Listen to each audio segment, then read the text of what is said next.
Hello everybody, my name is Jackson McMurray, and welcome back to the #1 Kaiju Discourse podcast on the internet. If I have to debate the meaning of kaiju with you this whole episode, I'm literally gonna leave. I'm gonna turn off Discord, and I'm gonna throw my microphone out the window. What's your name? I don't know anymore. My name's Adeline, and the peach from James and the Giant Peach is not a kaiju. It is a kaiju. It's not. I'm Ilan Hernandez, and at the moment, the peach seems like a kaiju to me. Yeah, seems like a kaiju to him, because guess what it is? It's not a kaiju! Anyway, this is No Nerds Allowed. And Jackson doesn't know what a kaiju is.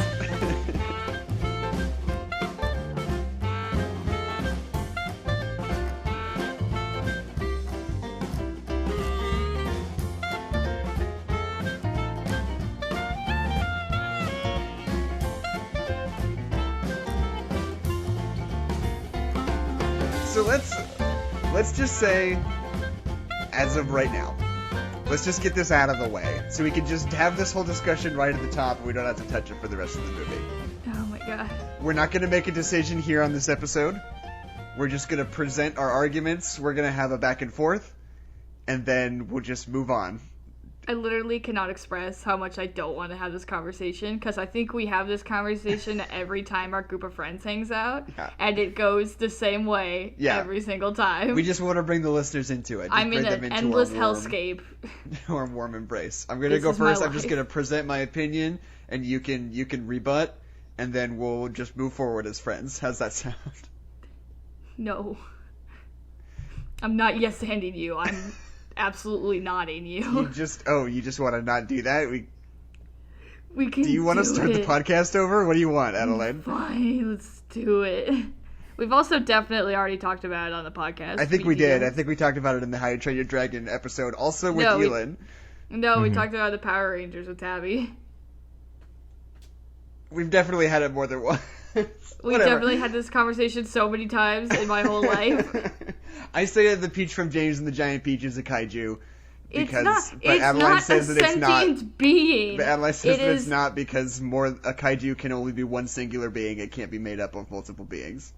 And it's because first of all, the seagulls are not a hive mind. The peach itself, which is the big thing, does not have a consciousness. If you eat a peach, you're not murdering a peach. Because that's not how that works, Jackson. This is the weirdest argument to present right out the gate, but fine, whatever. This is where we always go. This is what always happens. But anyway, that's our kaiju discourse. That's our traditional kaiju discourse for this kaiju movie. Every single day of my life. This is my endless torture. Now, when it comes back up again, as it will, the listeners will be fully in the know. That's how this goes. Hey, Ilan and Adeline, both of you. Yes. How do you feel about Godzilla, the King of the Monsters? It wants to be, super relevant to, anything. Right. And it's not.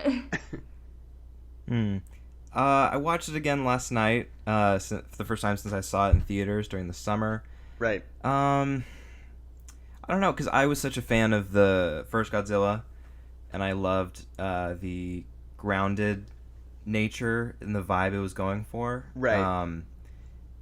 And while I do think there was some of that carried over to this one, it just overall wasn't as resonant as it could have been.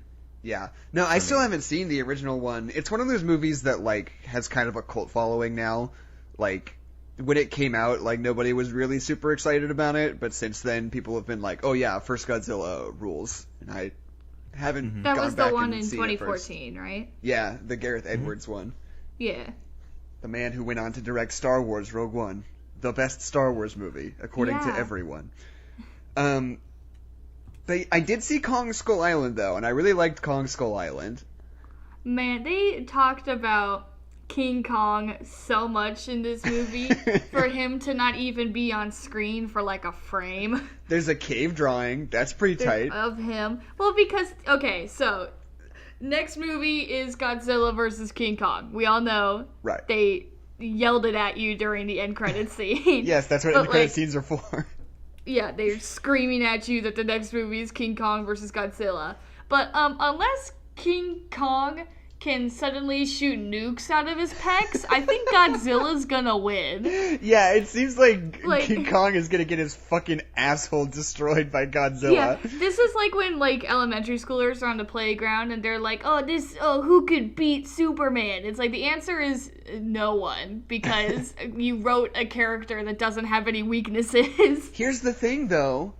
But much like this discussion, Batman very often beats Superman in fights because of his superior intelligence. Maybe in the years since the events of Kong Skull Island, Mr. Kong himself has become so intelligent that he's invented weapons.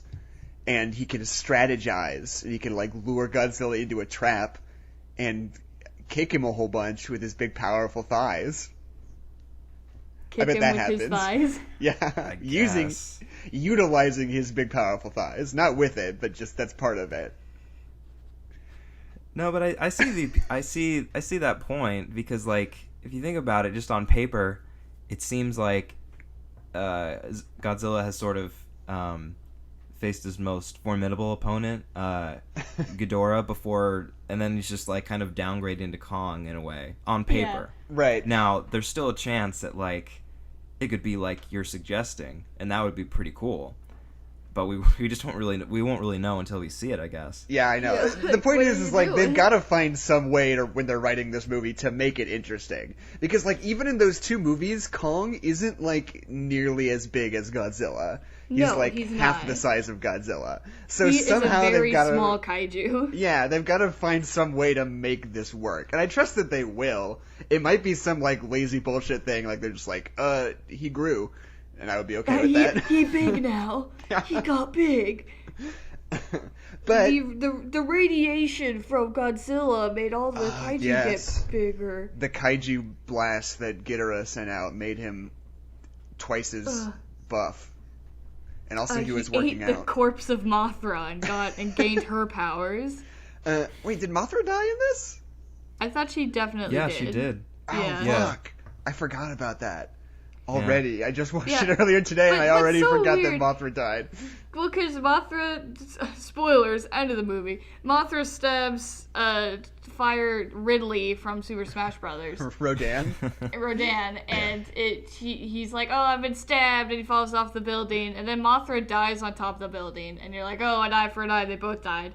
But then Rodan is at the end of the movie bowing to Godzilla, so it's like, wow, she died for no reason.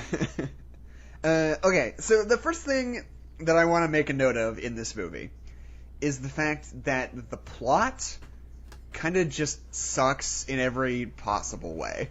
Yeah, we're just running around looking at monsters until the big monster fight. Right. But the thing about the big monster fights is that they fucking kick ass. They're very cool. Yeah. So it's basically, there was literally... this is the second time that I've seen it. There was literally a moment near the end where, after Ken Watanabe blows himself up and revives Godzilla, there's, 15 minutes of bullshit before you get to the big fight at the end. And I just fast-forwarded through it. I was just no, I don't care about this. I'm just gonna get to the good part. Well, it's... My two biggest problems of the beginning of this movie is, why are you taking your teenage daughter to all of these super secret laboratories and stuff? Why is Millie Bobby Brown even, along for the ride? Why is she even in this situation? Because she has a strained relationship because of divorce, which is a powerful facet of modern life, Adeline, and I think you need to be more sensitive to that. Why would you take your daughter to work with you, but if your work was to wrestle a bear, why would you take your daughter with you? Because she's desperate. I just don't understand why Millie Bobby Brown is here, That's fair. Right next to her mom the whole movie.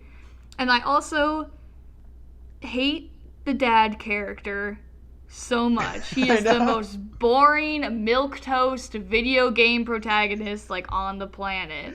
And it's so funny because the writing is so ham-fisted. I could just totally see it's okay, we need a guy who wants to kill the kaiju. Why does he want to do that? The kaiju killed his brother. Yeah, it's just the first thing you think of. Literally, he has a drinking problem. He's divorced. Yep. He has a strange relationship with his daughter. It's every single video game protagonist that you don't care about. It's just He's the worst. He's always yelling at his wife and calling her an idiot when she's... This movie hates Emma so much. This movie hates her, and I don't understand why. Because, first of all, she's kind of right. Second of all, before she's, like, the quote-unquote villain, like, the movie's still mean to her before that. And before that, you're like, why?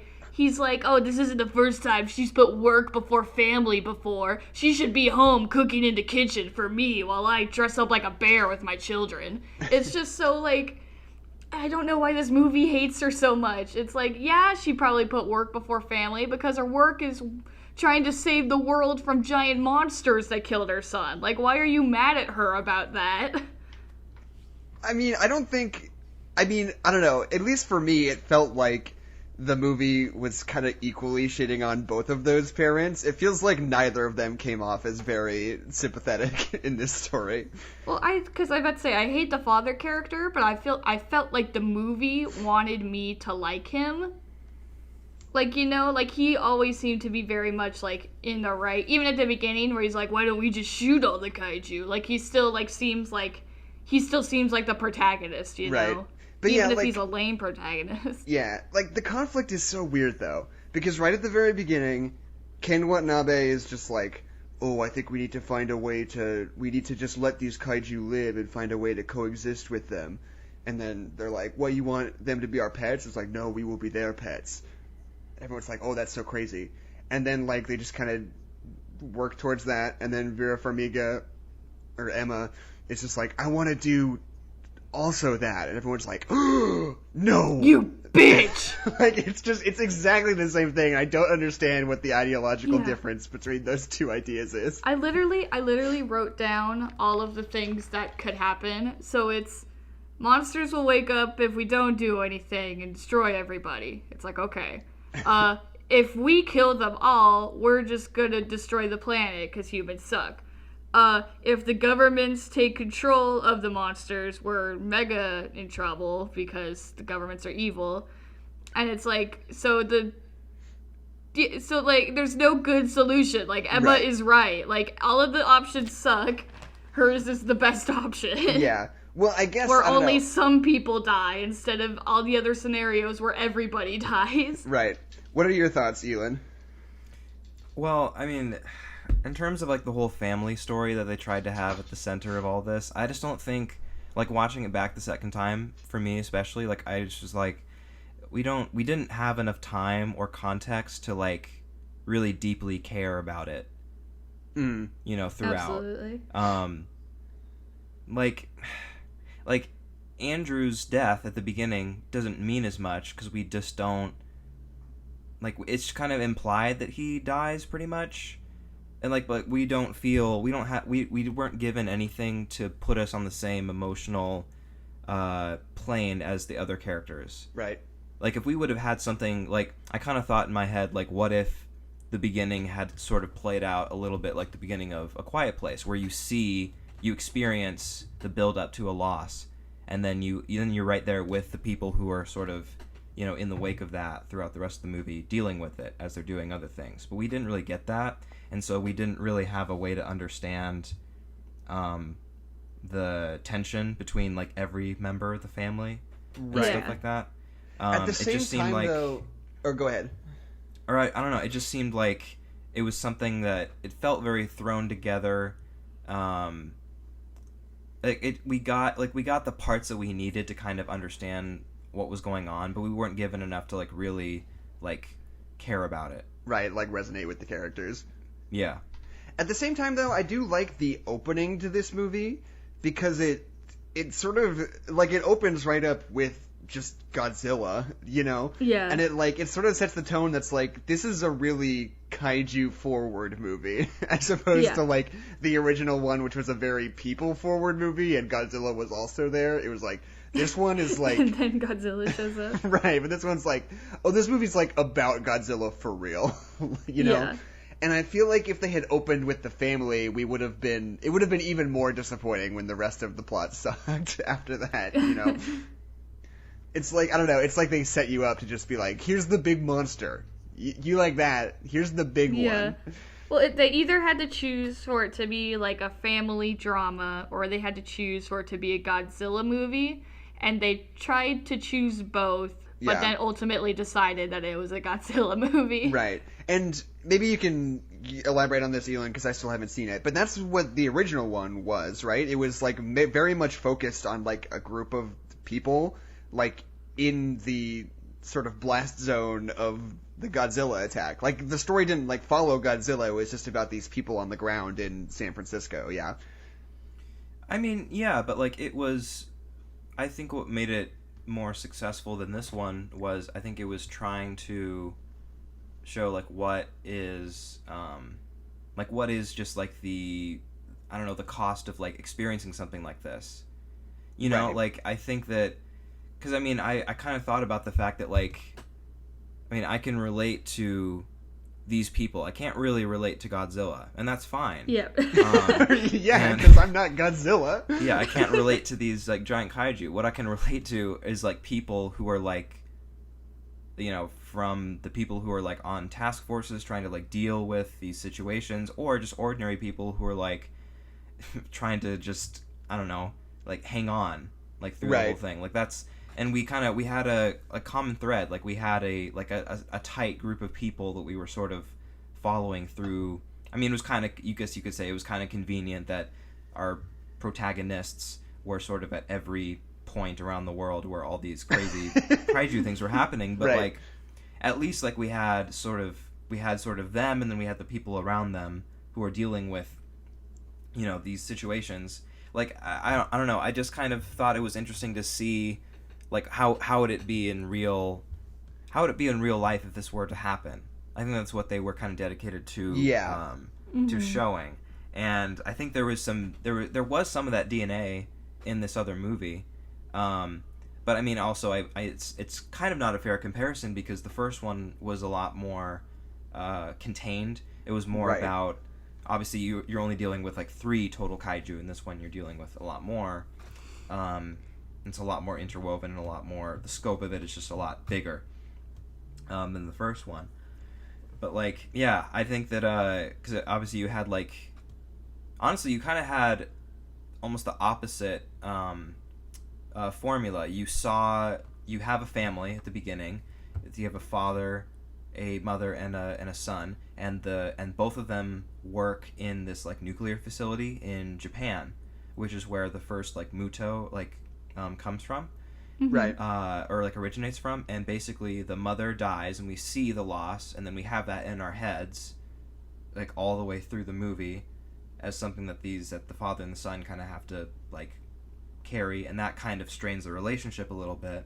And we kind of just get to explore some of that early on, and then have that develop as the more kaiju forward stuff develops. Right. Pretty much. Yeah, and it's like I guess my biggest sort of take on this movie is that, like, it seems very clear. This is my hottest take. It's hot. Is that clearly when they were making this movie, they had the attitude of, like, we want to make this monster forward. Our biggest emphasis and our biggest point of focus is going to be these giant, spectacular VFX battles. And we're going to do everything we can to make these really cool. And I think they do a great job at that. But there's a way... But, like, all the, like, plot and human interaction that is around it is just supremely lazy. And I feel like there's a way to make that less important without just doing a bad job at it. You know? It's like... I feel like there's a balance where you can say, like, oh, I don't know, because they just put so much emphasis on that family unit.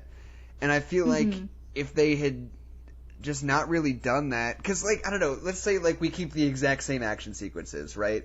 Like, Ghidorah in the Antarctic and Godzilla fighting it. We don't need any setup for that besides there's some bad guys waking up kaiju. There you go. And then from there, it all just sort of plays out by itself, you know?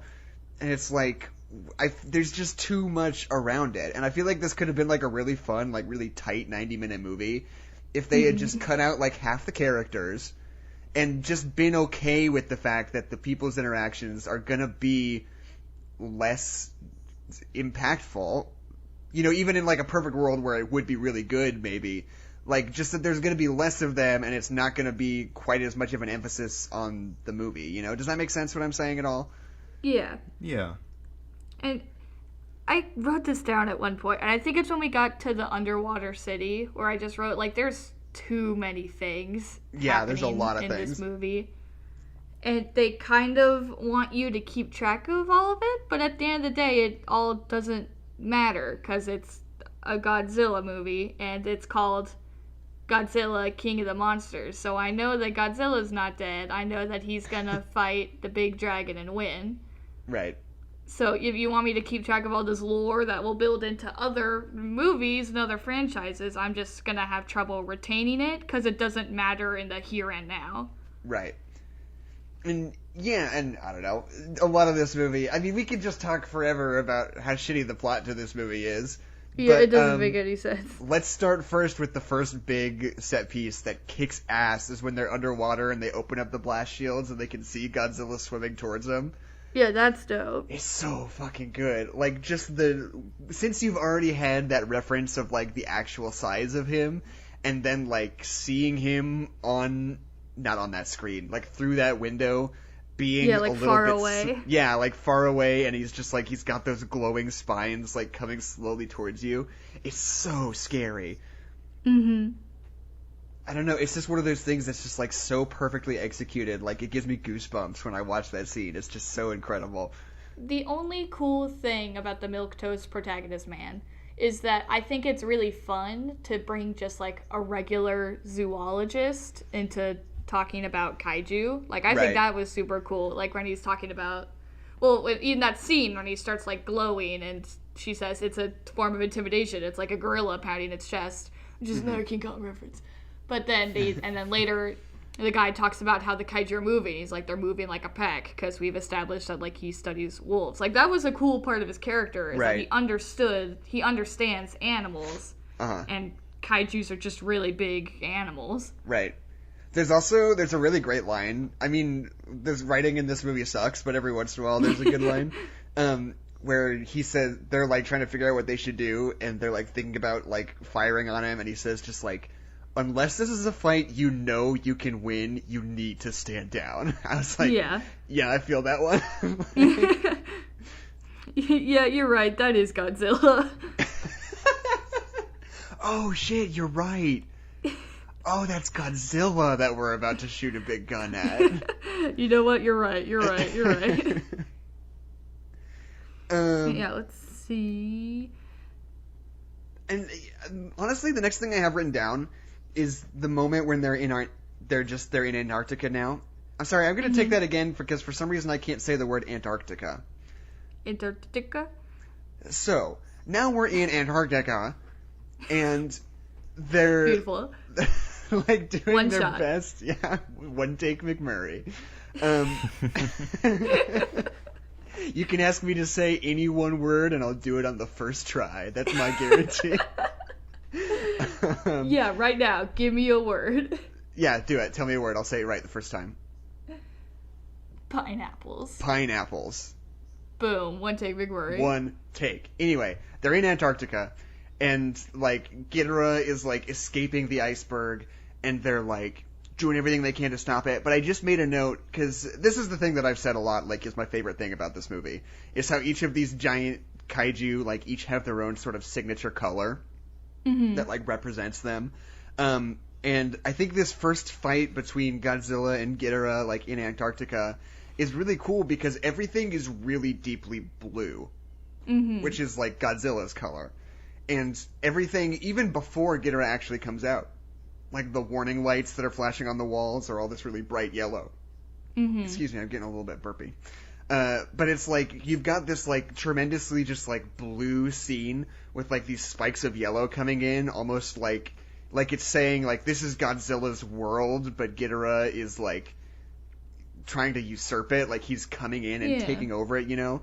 And then right afterwards, they do this hard cut to Kyle Chandler like sleeping in a bed, but like the lighting is all super yellow and like the sky is yellow behind him, as if to say like, this is Ghidorah's world now. I think that's super cool and smart. I think that first interaction with Dragon Man, what's his name? Ghidorah. What's interesting about that first fight with Ghidorah is, first of all, it's more action movie, people shooting at things that aren't affected by bullets. Right. They're just on the ground shooting at this three-headed dragon. Right, like, with all right, just you guys. regular guns. Yeah, it's like, you guys have fun with that. But, like, I know this is Godzilla's movie, but as soon as, like, that first fight, I'm just like, hey, Godzilla, I know this is your movie, but you're just absolutely fucked. Like, there's no way. And again, that's just to establish how scary. I just forgot its name. What is its name? Ghidorah. How like scary Ghidorah is. like that that. it could just totally obliterate. Ghidorah might be right. I've always said Ghidorah, though. And I'm not changing now, not for nobody. Okay. Dragon Man. Like, it's just to prove how strong Dragon Man is and how, like, small Godzilla seems after he's been so big the whole movie. And it's really effective at that. I just think it's funny. Right, yeah. I gotta say, though, as for all the kaiju in this movie, I'm a huge fan of, like, the character design. With the exception of Ghidorah. I feel like Ghidorah is just a little bit generic dragon-y. Yeah, well, because that one research lady, she has that line where she's like, there's no stories or drawings or anything about it. It's almost like they were scared to write it down. Right. And then you see it, and it's just like a dragon. Yeah. Or a hydra, if you want to get really specific. And it's right. like, we all know what that is. Yeah, those are things from folklore that we've all heard of. Yeah.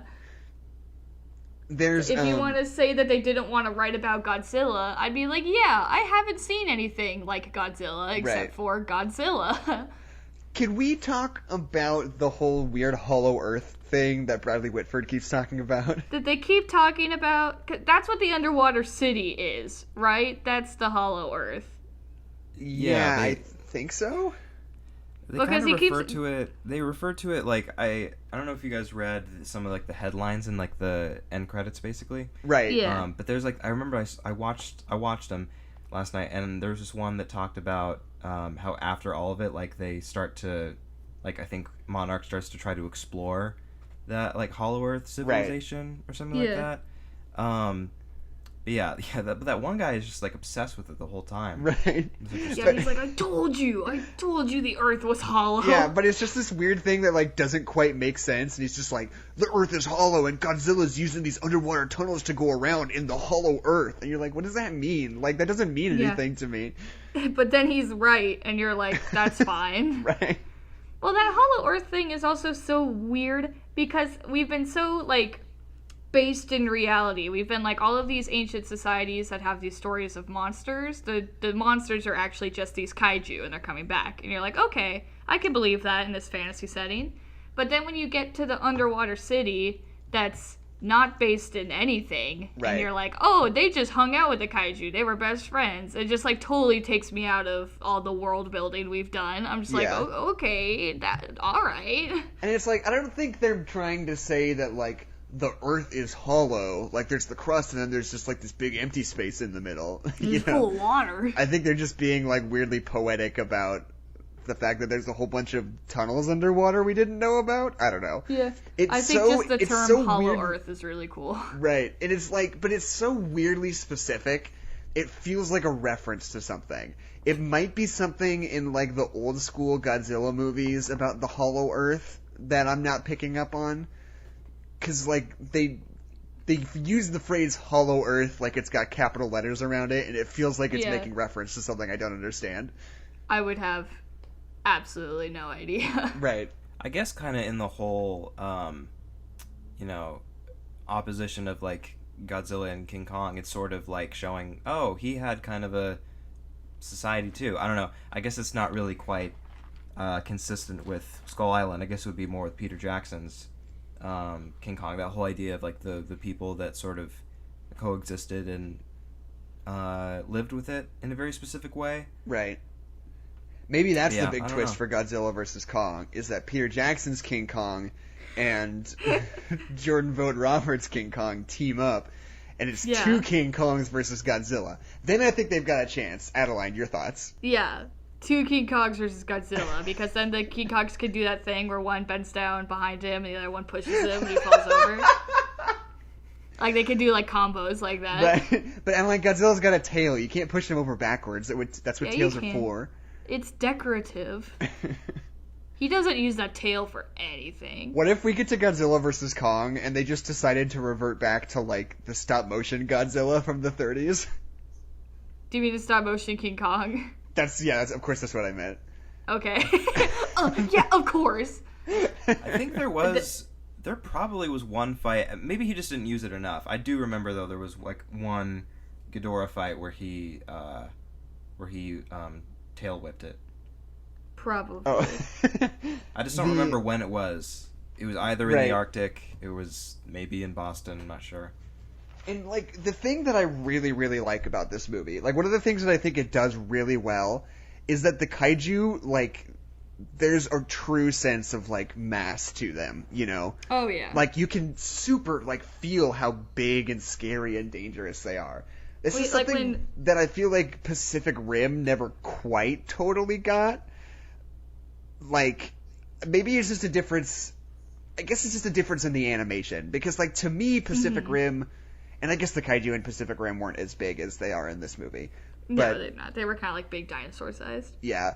But regardless, I feel like just something in the animation, and it could just be like a improving VFX technology thing, but like that's sort of part of what made Pacific Rim not super impressive to me, was that the fact like the kaijus just still kind of felt like big CG things, you know? Yeah. And that's like one of the most famous like techniques of Pacific Rim is they had this.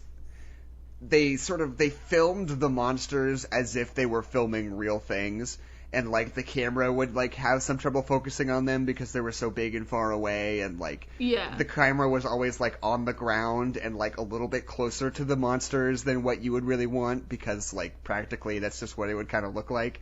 And so you never like quite get the whole monster in the screen at one time to like make it feel really oppressive, you know? Yeah. Which is, like, all cool on paper, but in execution it was just kind of frustrating to watch, if you ask me. I mean, yeah. And I feel like this movie has kind of a happy medium, because... Of not showing you the monster, but still showing you the monster. Yeah, but, it's like... always behind a big decorative cloud. Right. But behind that cloud is the whole monster. Right. But I mean just, like, in terms of, like, the practicality of the camera, quote-unquote, for these big, like, VFX shots... Like, I feel like the opposite end of the spectrum is, like, Spider-Man, right? Where the camera is just, like, he's swinging through the city, and the camera, like, follows him, and it, like, goes underneath him and all around, and the camera just does whatever the fuck it wants, because it's in a computer, and it's not a real camera. You know that it's absolutely all animated. Yeah, exactly. And, you know, sometimes that works. Like, in Spider-Man, it's, like, this big, fantastical... sort of thing. So the camera just going crazy like that is like kind of fun and cool. Like it's part of the tone of the movie, you know? Yeah. And then like on the opposite side is like Pacific Rim, where they've got this like slavish devotion to like only doing what you would have been able to do, you know? And I feel like this movie has like a happy medium between the two, where it's like, it's never quite like zipping all around Godzilla and doing all this crazy stuff, but it's still like more or less sort of shot from the ground, if that makes sense. Yeah. Or if it's not, it's like a really simple shot from midair that you could have gotten with like a helicopter or something. Yeah. But it's also got like an appropriate distance to it so that you have like a very clear sense of like the whole thing. Like you can see the whole scene at any given time, you know? Mm-hmm. That's what I think about that. I was thinking, well, because you were talking about how effective they are making them like seem so powerful, but like that shot where Rodan like takes off after the plane, and you just see like the tailwind of it taking off, just like totally obliterate the town. Like that was super cool. That's my favorite fucking shot in the movie. That rules. Yeah. It is just like, and I have written down just like the way that Rodan flies is so cool to watch Super too. cool. Because he hardly ever like flaps his wings, you know, he's mostly just gliding around because he weighs like 400 tons and he's just like doing his thing. 10 billion tons, yeah. But like just the way that he's animated and like I don't remember what movie it was that we were talking about this. Or it was How to Train Your Dragon. Because we said like the big dragon at the end, like in the animation, this last dragon is like so huge and giant and it's got these wings, but it's still like it had so much weight to it that you didn't quite buy that it was really flying, you know? Yeah. But I feel like Rodan was like perfect. Like they made it feel real, and the way that it moved felt really, really natural in like the laws of physics that we observe in our life, you know? I thought it was incredible. Yeah. I think the overall design of Godzilla is kind of weird, and I think it all stems from the fact that like originally it had to just be a guy in a suit, but right, yeah.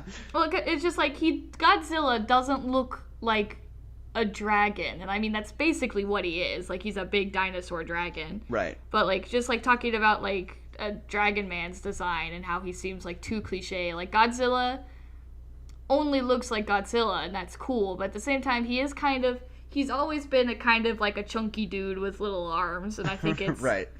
Like in the modern era, I feel like they've done an effective job. Honestly, I think it's just making him bigger, but like of making him seem more like an actual thing, like an actual animal that could move and behave a certain way. Mm-hmm.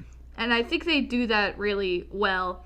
And at the end of the movie, when they revive him with that nuclear bomb, which is a really fun concept, right? But where he like starts like staring at people and making like the angry eyebrows expression, where he got a little doofy. Like he became like, oh, here's our pal Godzilla. Like I feel like we went backwards a little bit towards guy in a suit Godzilla, you know? Right. And yeah, I don't know. And it's just there's a weird balance with like the level of humanity in these, because like Godzilla definitely feels like more of a guy than like any of the other ones. Yeah, he's just our pal. Because none of the other ones like really emote. Besides, like, maybe one of them's a big weird spider. Right. Besides, maybe the most emotive shot I can think of is when one of the Ghidorah heads is trying to like eat a car or something, and the other one's like, "Hey, fucking knock it off." Yeah. That's like the closest thing to like human emotion I can think of. And then Godzilla has got like really emotive eyebrows and like it's one away from like the like. I'm trying to, like, in Jurassic World, where the dinosaurs are, like, super pally with all the people. It's not quite that bad, but it's, like, that same sort of ballpark. It's like you want him to just, like, wink at somebody at the end before he, like, goes back into the ocean. Well, and they make him as so smart and, like, emotionally responsive that, like, I want there to be more plot to the monster fight section, you know? Like, I want the relationship between the kaiju. And we do kind of get that, where it's like, oh, whoever's the alpha kind of controls what the others do. But they don't treat it like actual social interactions. They just treat it as this weird, like, magic aura that, like, oh, he's he's big and strong, so the other ones are doing evil stuff. But when our good friend Godzilla's big and strong, they'll start doing cool stuff. Right. Like, I kind of wanted it to, like, especially because they called him the king of the monsters. It's like, I kind of want it to turn into, like, Planet of the Apes, where we get, like, that political intrigue of the monsters, you know? Like, I want some, like, story to be happening with, like, the kaiju that's just, like, kaiju-centric. Right. But we don't do that, and I'm upset about it. That could be kind of cool if you could detail, like, the different kaiju, like, their alliances changing throughout it. Well, because they kind of did talk about that in the newspapers too, because they talk about like Godzilla keeping the other kaiju in check because he's our big lizard buddy, and so like there still are attacks like we talked about, but it's Godzilla's just there to protect us. So like there is some like kind of social hierarchy going on, and I would love to talk about it. Right. I don't know. Maybe that'll come up in Godzilla v Kong. Yeah, maybe King Kong is actually just Caesar from Planet of the Apes. So yeah, here's the other question. How's King Kong gonna fight Godzilla when King Kong's got a bazillion monster friends? Yeah, true. Yeah, I don't know how King Kong thinks he's gonna win this fight. I don't know why he's starting a fight with Godzilla. This Godzilla is the king of the monsters. And King Kong is just a big monkey. is king of picking up a lady that one time and then dying on top of the New York State building. Yes, my favorite part of the New York skyline, the New York State building. What is the Empire State Building? Whatever. Leave me alone.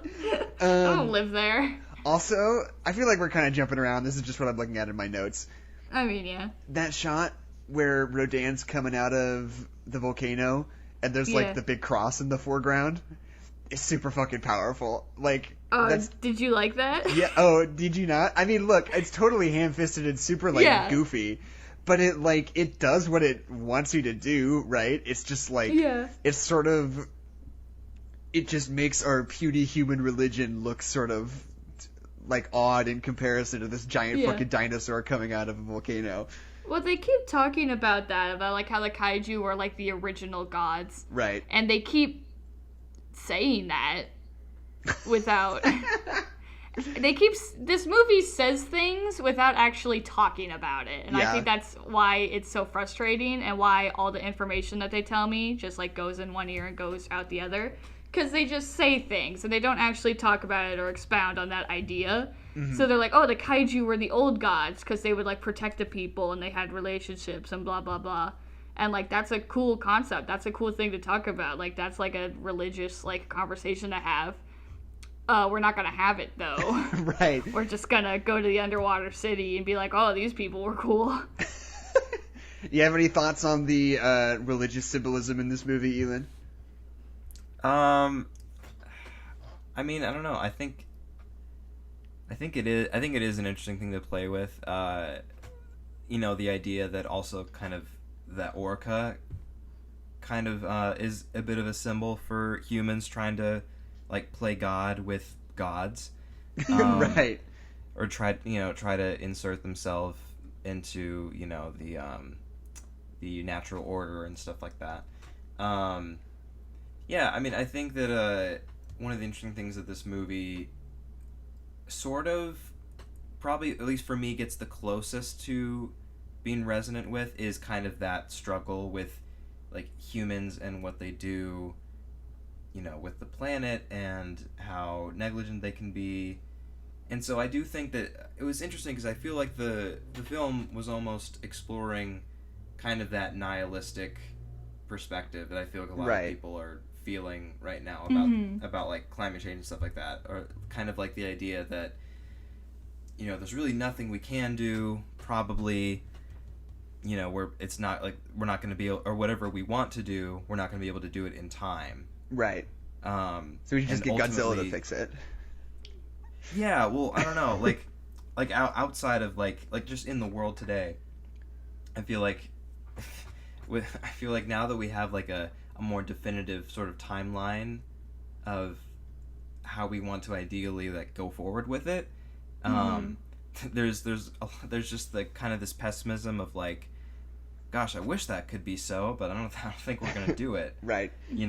And so I think in this world where there is kind of this nuclear option to explore, I think that's kind of an interesting thing to sort of play with. Of we can't really do it. We're kind of failures. We don't really deserve to keep calling the shots. So we have to do this, and pretty much try to just look at life itself as a thing to save, for just the future in general, whether that heavily involves humans or not. And that's the weird thing about this movie is because it's a classic sort of good versus evil sort of setup, right? It's this villain sees this thing in the world and wants to take this really violent option in order to fix it. But typically what you do in those kinds of situations, it's like Infinity War, where Thanos is oh, everything's so horrible, I want to kill half of all life and it'll all be better. What they don't do, though, is establish that our protagonists have faith that humans can do it themselves, It's just I don't know, you don't set up a real... Basically, the weirdest thing about this movie is you don't really know what the protagonists actually want, Yeah. Yeah, I mean, it's just all part of, saying things without talking about it. It's they want to have this conversation about climate change and how few options we have, and how there is that kind of mentality of like, well, what if we just blow up everything? Like, we would be so much better off without humans. Right. And as a human, we want to protect other humans. Where it's like, well, that's evil because you would kill a lot of people. Like, they want to have that conversation. Yeah. But then Godzilla shows up, and it's like, well, even it's just the metaphor breaks down with the kaiju, because you have all of those things that could happen, and they all suck. So it's like, no matter what we do here, some humans are gonna die. It's just like the metaphor just kind of falls apart with the kaiju. I'm also, just next thing I've written down, I think Ghidorah should have just lost a head. Yeah, that was stupid. It would have been much cooler if Ghidorah just only had 2 heads the rest of the movie. Like, I mean, I get that they want him to be powerful and for the climax to really feel like something that is going to take a lot out of Godzilla. So they want to make him seem as powerful as possible before that. I still think it would have been cool if Ghidorah just only had 2 heads and had like a gross stump of a head the rest of the movie. That would have kicked ass. Yeah. That would have been great. But no. My favorite line in this whole movie is when like Godzilla's like dead and way underwater, and they're like trying to figure out how they're gonna revive him. Like, they know they want to blow up a bomb, and there's this line where Bradley Whitford like explains to Ken Watanabe why blowing up an atom bomb in front of you would kill you. Yeah.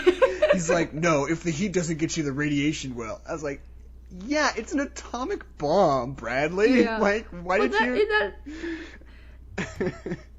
Well, in that scene, too, because I keep talking about the reason that, like, stuff grows where the kaiju destroys stuff is because of the radiation, which I don't know if that's how that works, but I'll just say sure. But, and then he has that line when they're getting to where Godzilla is sleeping, and he's like, we're going to stop here because the radiation's too high, and I still want to have kids. It's like, buddy, I don't think anyone on the planet's having kids after this movie. How much goddamn radiation happens. Yeah, it's so radioactive, it's killing our robots. Yeah, sure, whatever. Why not? Yeah. It was funny. I just finished watching Chernobyl on HBO, so it was interesting to watch kind of this and think about, those concepts of radiation after something like that. It was interesting. Yeah, I have no idea if that's how it works either. Well, I mean, it doesn't make plants grow, if that's what you mean. That's not what happened at Chernobyl. No. Well, if anything, it would any life that would grow would be like kind of infected.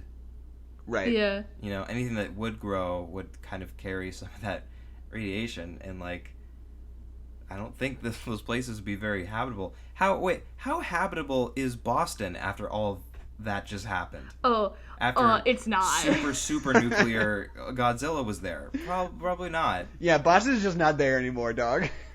Yeah, Godzilla exploded with radiation. Wait, okay, that's the question I do have, because when I was watching this, I was trying to track that progression and see if it made sense. So when Bradley Whitford was saying, the 6 minutes till he explodes, did he just give off all that excess energy when he like fell from the sky or something? Because he never exploded really again afterwards, didn't he? I don't think so. I think he just got super like, overheated radioactive, which is how he killed Ghidorah. But like, I don't think I ever saw him explode, other than like when he hit Earth after that fall. No, he does explode, because there's that shot I really remember of Ghidorah, like, being totally blasted to pieces and trying to, like, cover himself with his wings. Yeah. Well, no, what happens is that Ghidorah takes him into the sky and drops them, and there's kind of a big explosion just because it's Godzilla being dropped like a meteorite, which is also very cool. Yeah, it fucking rules. And then Ghidorah starts, like, tearing him apart, and that's super cool. And then the lady gets in her car with the Echo, and, again, is the good guy, even though the movie hates her. And she drives Ghidorah away. And then that's when Godzilla stands up, and he's just got radiation oozing out of his eyeballs. And then he kills Ghidorah, and that explodes. I think there's so many great gags in this, like, last bit. I made a little list of the ones I wanted to touch on. When Ghidorah, chomps onto that power plant, and, like, a whole bunch of lightning comes out of his wings. That rules. Oh, yeah. That was dope as hell. There's that bit where Millie Bobby Brown is running around and she, like, goes into her old house. I guess they lived in Boston but neither of them live there anymore, so I don't know why there's still a house there with their stuff in it. Whatever, it doesn't matter. It doesn't matter. She goes back to her house, and you can just see, like, the light and the sound from the kaiju battle coming into their house. Rules. Super good. Super good, except they only have one picture of their family, and it breaks in that scene, and you're like, okay. When Ghidorah takes Godzilla up into the sky and drops him down to Earth, and he, like, catches fire like a meteorite. Yeah. Rules. It's dope. And the last thing is, like, when Godzilla goes, like, super nuclear and, like, everything around him is just, like, melting and catching on fire as he walks. Goes Super Saiyan. It's so cool. Like, there's so much cool stuff at the end of this movie. Yeah. And it's just... This movie's so weird because, like, the strongest part of it is the kaiju, but at the same time, the kaiju also kind of break down everything that they're trying to do, so it's like... It's the strongest part of the movie, but it's also the weakest part of the movie, and I think it's because they can't decide what kind of movie they want to be. Yeah, and I don't know, and it's just so weird because, like, I mean, I don't know, just like I said, the script is just, like, fundamentally misguided. You just, like, clearly they were like, here's our number one priority, big, cool action set pieces. That's what we want the most out of this. And instead of, like... Here's what I guess what I'm trying to say is, like, you could have... They only had so much energy to put into the rest of the movie, right? You could have picked a much simpler story and done that decently, and it would have been great. But instead, what they did is they took, like, a big, complicated, nuanced story and just did a bad job at it. Yeah. This movie is... long. It's 2 hours long, but like it's because a lot of movies like this, it's like it's you do the whole big human story, and then like the last 30 minutes is the big Godzilla fight, and that's the movie. Mm-hmm. But this one kind of had so many monster fights and so many human stories that, like, by the time that Millie Bobby Brown is like escaping and going to the Red Sox stadium, like, that felt like the end of the movie so much that I paused and was, like, surprised to see that there was still an hour left. And I was like, oh, man, this is a long movie. I think this is my forever statement on how long movies should be. Every movie should be between 90 minutes and 2 hours. Unless you have a really good reason, then it should be between 2.5 and 3 hours. That middle of the road between 2 and 2.5 hours, no good. Nobody should live there. That should never happen. And so many movies are there. Exactly. That's exactly where too many at least big blockbuster movies live in that zone. Because under 2 hours, it's like fine. You don't get antsy. But when you get like longer than like 2.5 hours, then you're sort of aware of it, right? At least you like know going in. It's like going to be longer, and that's fine. And I'm going to be part of this, and I know it's going to, like, be this big thing. Once you hit, like, that 2 hours, 15 minutes, 2 hours, 20 minute zone, you hit that 2 hour mark, and you're just like, nope. No. Are we done yet? Yeah, we're done now. This isn't happening anymore. I think that just comes from the movie theater business, where it's like, we want you to sit down and watch a movie. That thought meant nothing. You can just cut that out. I thought I had a thought, and it totally just disintegrated as I started talking. Were you trying to say that you think movies are longer because movie theaters want you to stay inside their building longer? Yeah, that's what I meant. Like, they want... Like, whatever, like, the ratio is to, like, how long a movie is, like, to the ticket price, so, like, whatever that margin of, like, profit is or whatever... This still isn't a point. Yeah, not really, because if you have shorter movies, you can charge the same amount for them, and you can show them more often. So if anything, movie theaters would probably be pushing for shorter movies. Yeah, so I didn't even have a point, so you could just edit that out. I don't know what that was. I do think it's kind of interesting, though, that there is sort of this narrative of like, oh, all these big movies are so long nowadays, when like really they aren't as long as they used to be. Have you watched an old movie? They have literal intermissions. Right. But, like, more what I'm trying to say is, like, the 3-hour movie isn't really a thing anymore. Like, Endgame was 3 hours long, and Infinity War was, like, 2:40. But outside of that, there hasn't really been anything in the last, 5 years that's, the really long 3-hour epic, you know? How long were the Hobbit movies? I felt like those were pretty long. Oh, maybe those were pretty long. Those got there, yeah. I'm gonna check. I'm pretty sure that there was a Martin Scorsese movie in the last couple of years called Silence, I think got to close to 3 hours. Right. Okay, the first Hobbit was 169 minutes. That's almost 3 hours. Yeah. It's 10 minutes shy. Actually, It Chapter 2 is really close to 3 hours also. Oh, which yeah, I wasn't expecting. But, I'm trying to think. But yeah, it's just it's not as common of an occurrence as it used to be, you know? And usually it's just Peter Jackson doing it. Yeah, it's just Peter Jackson. God. Because when I think of those big long movies in the modern day, I think of Lord of the Rings, I think of King Kong, and I think of The Hobbit. And it's outside of that, Endgame. Peter Jackson had no right making the King Kong movie that long, because the original one is 90 minutes tops. Yeah. What are you doing? We find the big monkey's scary. We bring the big monkey home, big monkey dies. That's the whole movie. And Peter Jackson is oh, let me work my sinister magic. That's the most condescending, reductive thing to say about a movie. What? Oh, they go to an island and find a big monkey. Big fucking deal. Who cares? That's the movie, though. They throw a bunch of ragdolls around. They bring the big monkey home. Big monkey escapes. Big monkey dies on top of the Empire State Building. So yeah, all of the Hobbit movies are under 3 hours, but they're all over 2.5 hours. They all feel like 4 hours. Yeah, because they're just not really that good. If they were okay, you know what? If the Hobbit movies were an hour and 45 minutes, I think they would be pretty good. They'd be great. Well, because I'm going to talk about The Hobbit for a minute. Sure. I really enjoy just, being inside of the world of Lord of the Rings with lower stakes.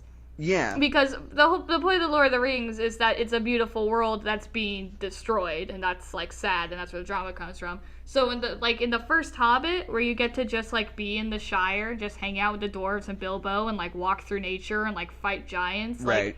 That's super fun. I love that. That's a fun quest. But then the Hobbit movies made the mistake of they made the stakes too high. Right. And it wasn't fun anymore. With the whole 5 armies and stuff. And I know that's in the original books, but the stakes were just too high, especially because they started introducing Sauron in that movie. The stakes just got too high too fast. So the fun adventure that we were having stopped being fun. It became a serious adventure. Right. You know. Have you heard that? What do you think, Adeline, about the new Lord of the Rings TV show that's coming out on Amazon? I don't know. I'm happy that they're having black elves. I think that's really cool. That's literally the only thing I've heard about it, and that's the only opinion I have about it, is that they were going to have black elves, and I'm very happy about that. I've heard it's an original story. It's not an adaptation of the books. See, what people need to realize about fantasy is that serious fantasy has been what's taken over the fantasy genre has been serious fantasy with world stakes and grand evils, and that's a part of it. But I want to be in a world that I enjoy and have fun in that world, and there still needs to be stakes, and they can be serious stakes, but I want to enjoy my stay in that world, you know? Right. I want it to be a Lord of the Rings franchise where we can have fun and not have all of the lore of Lord of the Rings dragging us down, you know? Yeah. Okay. Because J.R.R. Tolkien, bless his heart, made everyone think that they had to write down every goddamn minute of their fantasy world, right. And they just, So I'm looking at this article that's everything we know about this TV show. Apparently, the budget for the first season is going to be $250 million. Oh. Which is huge for television. That's insane. It better be gorgeous. And it says that they've committed to producing at least 5 seasons. Okay. It's going to be an original story. And Are they talking to Tolkien's sons about it? No, because as far as I can tell, they hate everything. Okay. They've been like super public about how much they hate the original Lord of the Rings movies too. Oh, okay. So we're not going to talk to them anymore. Yeah, I guess. I don't know. I'm trying to figure out if it's part of the same continuity or if it's its own thing. I mean, if it has elves in it has to be before the last Lord of the Rings movie. Right.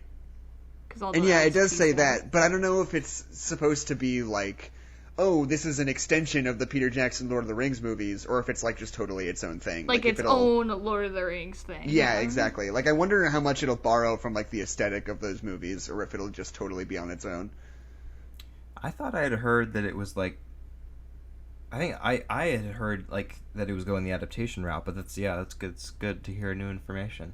Yeah, I thought it was gonna. I'm not super well versed in Lord of the Rings stuff, but I think I remember hearing that they were gonna kind of do like a story arc from like the Second Age or something like that. Right. Because you have like the Silmarillion and like all those little stories that they published after Tolkien died. Right. And yeah, and I think that sort of just speaks to like the attitudes that people have about adaptations, which is like, you know, because for so long, especially when the Hobbit movies were coming out, everyone was like really upset about the fact that they were just making stuff up, you know? Like, it's not true to Tolkien's original work because you're not just pulling stuff from there, you're writing your own stuff too. And how could that ever be as good as anything Tolkien ever came up with? Because he's a legend and a god and perfect. But it's just like, there's so much of adaptation where you do have to make up your own stuff, and a lot of that is really good. And I'm glad that people aren't really upset about the fact that we're just writing a new Lord of the Rings story, because, like, obviously, like, Tolkien's original work will stand on its own, like, forever. But yeah. I don't think we should be, like, people love this world and people want more of it, and I don't think we should be like, beholden to the same, 1,000 pages of content for this like idea forever, you know. And like what I know of Tolkien, like I feel like he would be kind of super happy that people were just like writing their own stories. Like he just seems like that kind of dude to me, you know. Yeah. Also, apparently, I don't know, it cracks me up because like Stan Lee himself was always really excited about the Marvel movies. Like he was really happy and excited that these kinds of things were happening. But his daughter came out recently and was like, fuck Marvel Studios. They are such a disgrace to everything that my father stood for, or whatever. You're like, okay. I mean, I don't know. I think I think kids take their parents a lot more seriously than parents take themselves. Right, you know? Yeah, maybe. They're like, that's my dad! And then the dad's like, this is cool, I like this. Right. I read something when Marvel was doing a whole bunch of their like Stan Lee tribute stuff. Somebody wrote a little story, one of the writers, about how when they met Stan Lee, it was like right after Winter Soldier had come out, and he was like really upset that he couldn't see Winter Soldier because his eyesight was really bad, and that made me really sad. Yeah. That was just kind of like a sweet story, but also slightly a bummer. I don't know. I think about that a lot. Yeah. Anyway, I think Godzilla. about Stanley a lot. This podcast is about Godzilla. It was. I don't have a whole lot more written down. One of the other things I wrote was just that, like, Mothra is a weird idea because bugs just seem too fragile to me. Yeah, especially when she's fighting a fire pterodactyl. Like, of course she's gonna lose. And it's like, even like old school, it's just like giant bug versus like anything. I'm just like, the other thing's probably gonna win though, because bugs are not known for their endurance and like ability to stand up to they're super harm. Spooky. Like nobody likes bugs, and so when you make a bug really big, it's like scary. And I get that, and I feel that because I hate bugs. Right. But like, if you shoot a bug, it dies. Right. But Mothra's not even scary in this movie. No, she's kind of like nice and pretty. Right. Like we have that like whole like How to Train Your Dragon moment where Millie Bobby Brown like pets her. It's like she's not She also does nothing in this movie. Yeah. Like, sorry. And it's so She weird doesn't. because, like, they treat Mothra with this super weird, like, reverence. Like, every time she shows up, it's like everything stops and, like, the air gets the sucked queen out of the monsters. Yeah, and it's like she comes down from the sky in this light, and you're just like, okay, why are you... She doesn't even do anything to save her husband Godzilla. She just, like, shows up. Right. And then gets murdered. And then Godzilla's not even sad about it. Right. I appreciate that they took Rodan in this movie and made him cool. Because Rodan was probably the least cool kaiju that existed before. Because he was just like a pterodactyl. He's just a big pterodactyl. Yeah. But then they were like, oh, what if he was like a volcano guy with fire wings? And now I'm like, fuck and yeah. That was cool. That was super cool. I appreciate them like taking some creative liberties with Rodan, because Rodan sucks. You can put that on the record. Wow.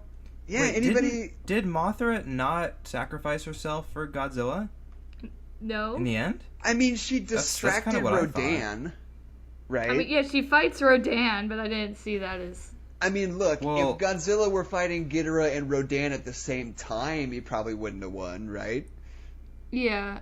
No, I mean like when Mothra like shows up and like uses her wings to shield Godzilla from the Ghidorah blast, and then she dies, and then it looks like some kind of aura, some kind of energy from her like goes into Oh, that's right. Godzilla. Like, that's kind of what I remembered. Maybe it didn't make it super clear, like, how that Yeah, I have no impacts- memory of this happening. No, I do remember Godzilla, like a whole bunch of pollen coming out of Mothra and like Yeah, alighting on Godzilla, and then he like gets back up or something. Yeah, something like that. At the very least, she shielded him from, like, getting a decidedly, decisive blast. You know what It's this just is more like? kaiju magic. Right. Well, you know what this is like? The fact that we can't remember so much of what happens at the end of this movie, even though we all really love it, is there's that really great Lindsay Ellis series of videos where she does like a critical deconstruction of the Transformers movies. That I think you talk about every single day of your life. Yeah, because it's really good. But she talks about how like the reason it's so hard to remember what happens in Transformers is because like it's shot in such a way, in like Michael Bay's signature style, which is like every shot is designed to have maximum impact, regardless of what kind of shot it is or how important it is. So like just in terms of how we read films, we see every single thing as exactly as important as everything else. So like the things that you need to know don't actually like stand out, I feel like the last 20 minutes of this movie are sort of like that. Like everything is so huge, colorful, in your face, like giant monster action, and every moment is like milked for its like maximum spectacle, that like the actual events kind of don't really stick with you. Does that make sense? Yeah, no, totally. Yeah, absolutely. Yeah. Because we've been pretty confused about whether or not Godzilla exploded, whether or not Mothra like sacrificed herself for Godzilla, whether or not there was some pollen that alighted on Godzilla and brought him back to life, maybe? Question mark. I got done watching this film, I think, about 10 minutes before we started recording, so... Yeah. Yeah, so do you want to start wrapping it up? I feel like we're kind of at the end of our... What we had to say. End of our rope here. The only thing I would add, I think there was a tangent earlier about favorite shots. I think my favorite shot from this is probably the really beautiful wide shot in Antarctica with Godzilla and Ghidorah, like their silhouettes. Oh yeah. Yeah. I remember I saw a sneak peek on HBO of King of the Monsters before it came out, and then when I went to see Endgame in IMAX, they showed the same clip, and they included that like build up sequence in the Arctic. Right. And I just remember seeing it again in IMAX was just incredible. Yeah, no, I stand by that the Godzilla King of the Monsters trailer that's like set to Claire de Lune is probably the best trailer of the 21st century. It's so fucking good. What about the Detective Pikachu one to I Need a Hero? That is not really even that good, Adeline. I like it. I would say I that Mission Impossible Fallout trailer that we spent like 8 months watching because it came out like way before the movie came out. Oh, yeah. That one's fucking It was great. way better than the movie was. That's not even true, Adeline. You haven't even seen it. You're right. Mission Impossible Fallout's like one of my favorite movies of the last 2 years. So why don't you shut your goddamn mouth and stop talking about things you don't know anything about? Alright. No, you should see it for sure. It's cool. so good. It was a great trailer. Well, now I've been turned off to it because Jackson just yelled at me. Tom Cruise jumps out of an airplane, Adeline. He does that for real. It's got that shirt that you can't buy in it. Yeah. No, that's the other one. That's Rogue Nation. Tom Cruise wears a shirt that Jackson really wants. That's the end of the story. He wears that like lizard skin shirt in Rogue Nation, and I want that shirt. Anyway, the Mission Impossible trailer and that Godzilla trailer. I'm trying to think of other really great trailers from the last few years.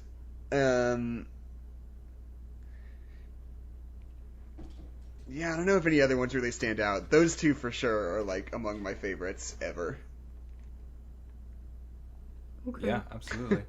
Yeah, and I think that's why the movie kind of let me down because I think the trailers really kind of got me in this sort of emotional place about it. It was like, oh, this has some really unique potential. Right. Like I hope they build off of what I liked so much about the last one, with just bigger scope and everything. I don't know, just kind of quick thoughts. How would you fix this movie? I kind of said it at the beginning. I think I would just pretty much cut out like 90% of like the characters, basically. I would just make it's just like, oh, here are some good guys at Monarch.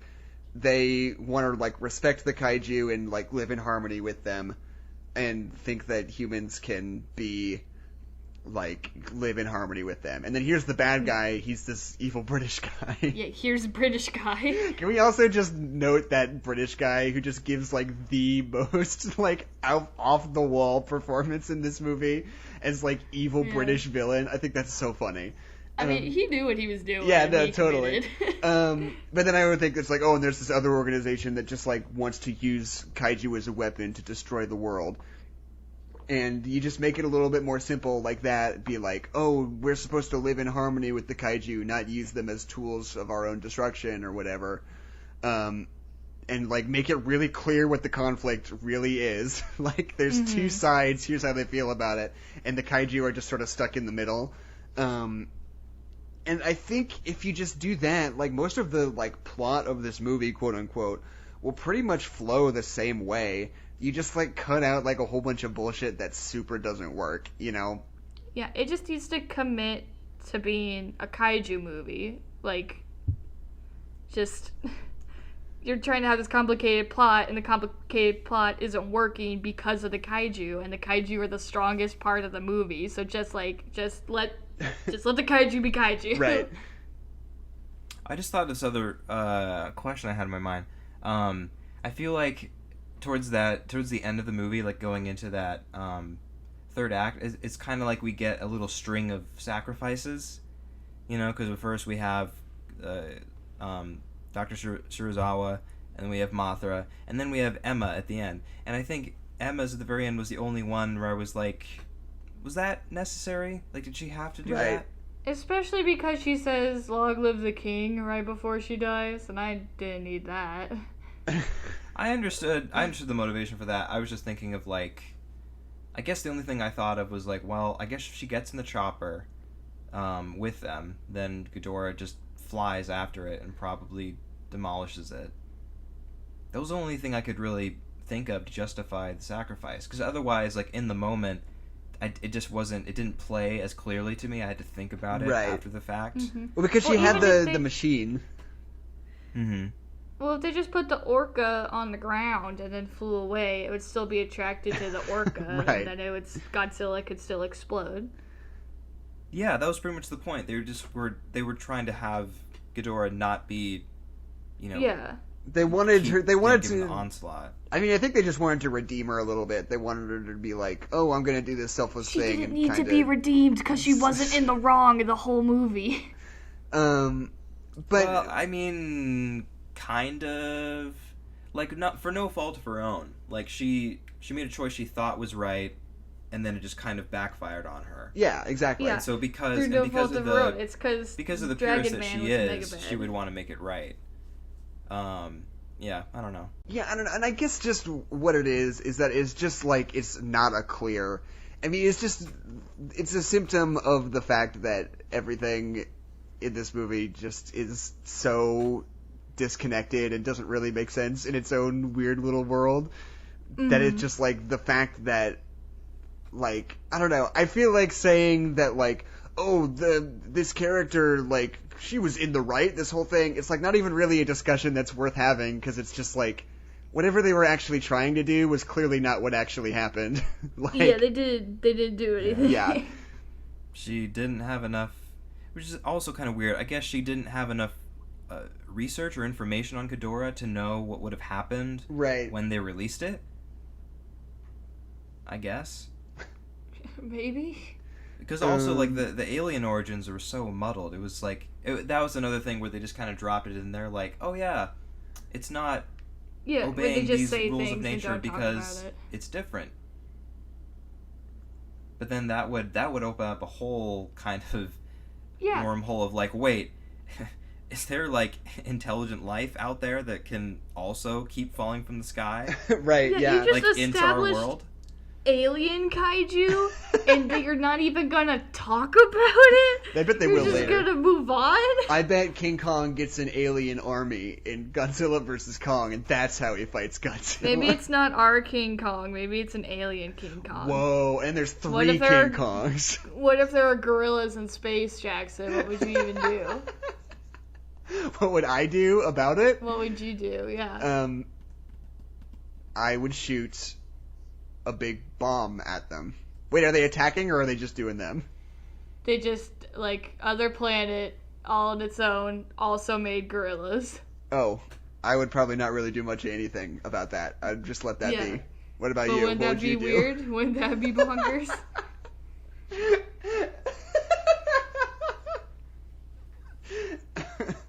So, Adeline, Yes. what would you do? I would be happy that there are more gorillas in the world because we're killing all of our gorillas. But they're not in the world. But we could get them. But what about We that get a world? big- Then that world wouldn't have any gorillas. Well, I want gorillas. I want all the gorillas for me. But Adeline, consider this. Uh-huh. What if they did that to you? How would you feel then? I would be sad. What if this other planet that already had gorillas came to Earth that was like, we want your gorillas because we're running out? What would you do then? I would be like, hey, let's just make a gorilla planet that's just like only gorillas. So send both of the world's gorillas to another planet. Yeah, to a third world that we have dual custody over. Okay, I feel like I think that's the right answer. All right, great. So do you guys want to get into our secondary things? Ilan, I forgot to remind you. Did you prep anything? No, actually I didn't. Okay, that's cool. It's okay because That's we've been fine. sort of reevaluating this segment in the first place anyway. Maybe we could do something different. I mean, we already talked about the Lord of the Rings. Yeah. But, like, Yeah. yeah. Okay, you know what? Let's just do without for this episode. And then Adeline and you and I can have a discussion afterwards about what we want to do moving We'll forward. figure out what we're doing. Hey, you guys, do you guys want to hear a 5-star review of Godzilla, King of the Monsters? Yeah. Sounds dope. This is a review from Letterboxd user Rob Stoner. And he gives this Good movie start. 5 stars. He says, I love this movie so much that I want to edit 10 to 25 minutes out of it so others will get it too. What? I love this movie so much that I want to edit 10 to 25 minutes out of it so others will get it too. I love this movie so much. I want to edit out all the bad dumb parts. Like what? My name's Jackson McMurray, My name's Ilan McMurray. I'm Ilan Hernandez. and this is No Nerds Allowed. I love this movie so much. I just wish it were about 30% better so everybody else would like it too. I think maybe it's not a good movie at that point, maybe. Yeah.